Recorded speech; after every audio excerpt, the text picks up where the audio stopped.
Assalamualaikum warahmatullahi wabarakatuh. Anak-anakku kelas 11 dan kelas 10 Madrasah Aliyah Sunan Kalijogo. Alhamdulillahirrabbilalamin, kita tetap diberi nikmat oleh Allah Subhanahu wa Ta'ala dalam keadaan sehat walafiat. Tentunya itu merupakan modal bagi kita dan wajib untuk kita syukuri. Kita syukuri nikmat yang telah diberikan oleh Allah Subhanahu wa Ta'ala tersebut. Caranya yakni dengan tetap melaksanakan apa yang menjadi perintahnya dan juga tetap menjauhi apa yang menjadi larangannya. Anak-anakku kelas 10 dan kelas 11 Madrasah Aliyah Sunan Kalijogo sudah menjadi sebuah kesepakatan bahwasanya tidak ada waktu yang mengikat, tidak ada limit, tidak ada batas bagi seorang pencari ilmu, seorang petualang ilmu untuk berhenti mencari ilmu. Tidak ada waktu yang menghentikannya sehingga dia berhenti untuk kemudian tidak mencari ilmu. Semua sepakat mencari ilmu, dimensi waktunya minal mahdi ilal lahdi, yakni dimulai dari dia dilahirkan dalam kandungannya sampai dia mati berada di liang lahat.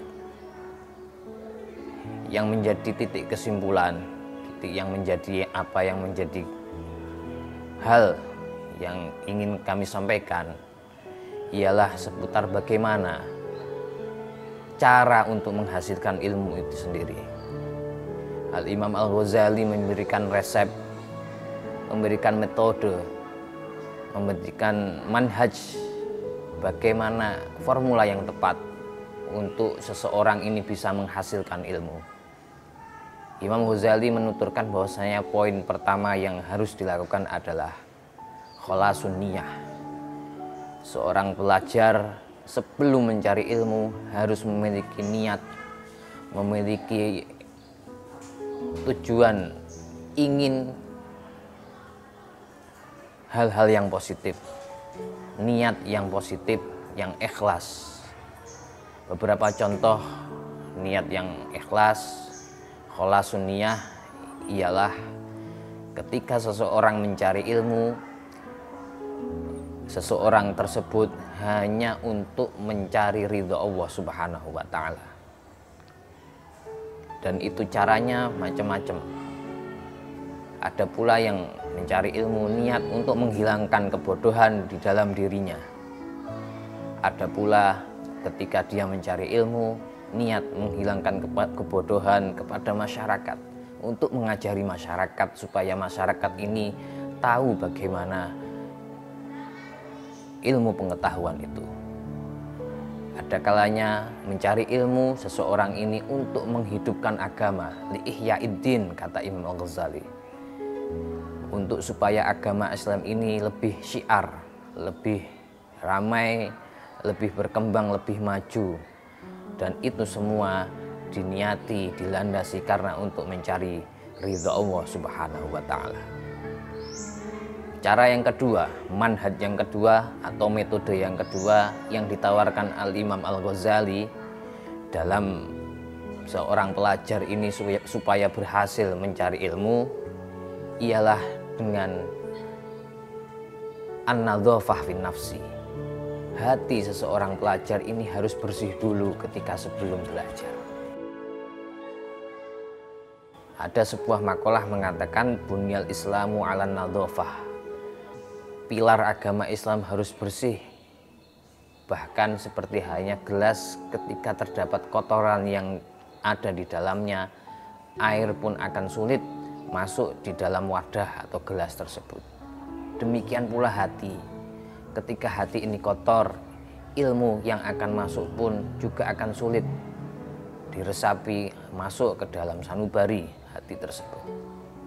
Akan tetapi ketika hati ini bersih, wadah ini bersih, maka akan mudah air tersebut atau ilmu tersebut masuk ke dalam hati, atau air tersebut masuk ke dalam gelas. Itu an-nadhafah, yang poin merupakan poin yang kedua. Yang ketiga adalah al-jiddu fil ilm.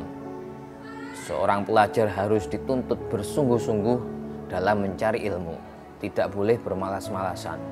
Sehingga Al-Imam Ghazali sempat memberikan komentar tentang masalah ta'rif al-jiddu tersebut, atau bersungguh-sungguh itu apa?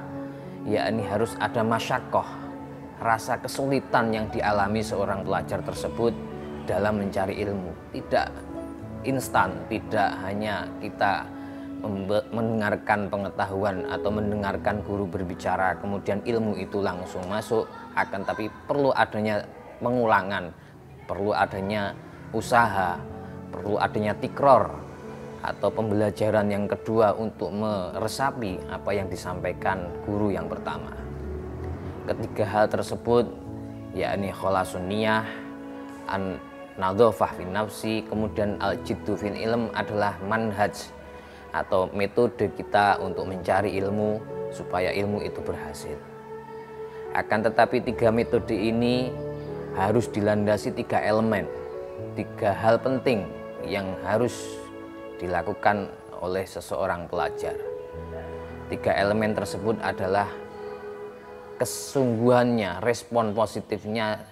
Pertama adalah respon positif seorang guru, kemudian orang tua, dan yang ketiga pelajar itu tersebut.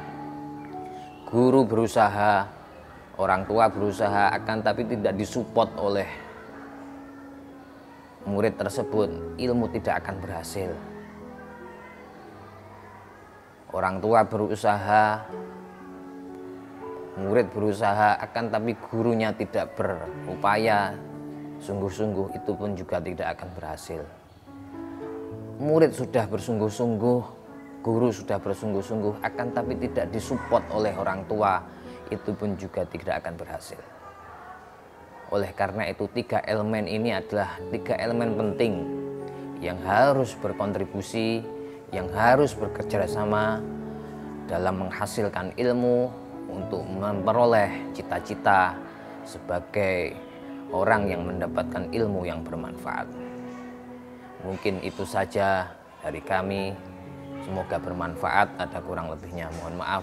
Wassalamualaikum warahmatullahi wabarakatuh.